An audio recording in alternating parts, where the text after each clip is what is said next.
Le 747-8 est la version la plus récente et la plus sophistiquée du fleuron de l'avionneur américain. Ce sera l'appareil le plus long du monde et surtout le plus propre de sa catégorie.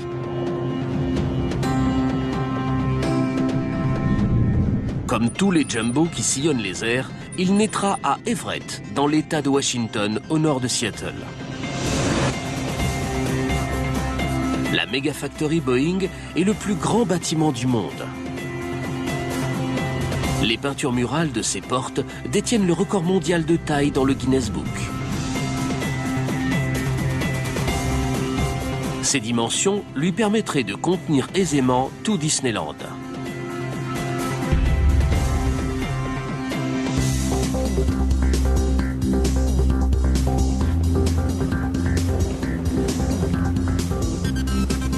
Nous ne sommes plus dans une usine, mais dans une petite ville qui abrite sa propre caserne de pompiers.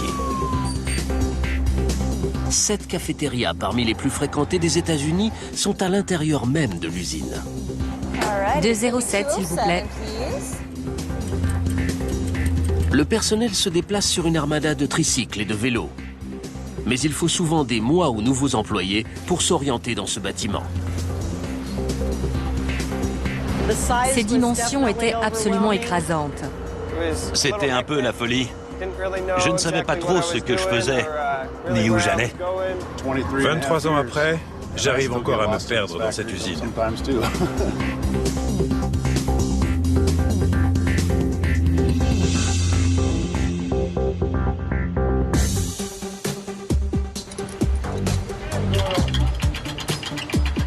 Ce bâtiment est si gigantesque que des nuages se forment parfois près de son plafond d'une hauteur de 10 étages. C'est une jungle de pièces détachées d'avions, de toutes formes et de toutes dimensions. Pourtant, l'ordre règne sous cette apparente anarchie. Chaque avion fabriqué ici possède son propre emplacement. Cette zone est réservée au chouchou de l'entreprise, le 747.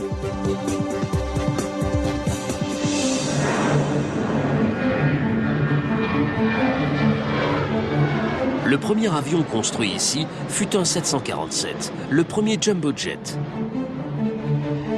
Très rapidement, l'appareil a conquis le titre incontesté de roi des airs.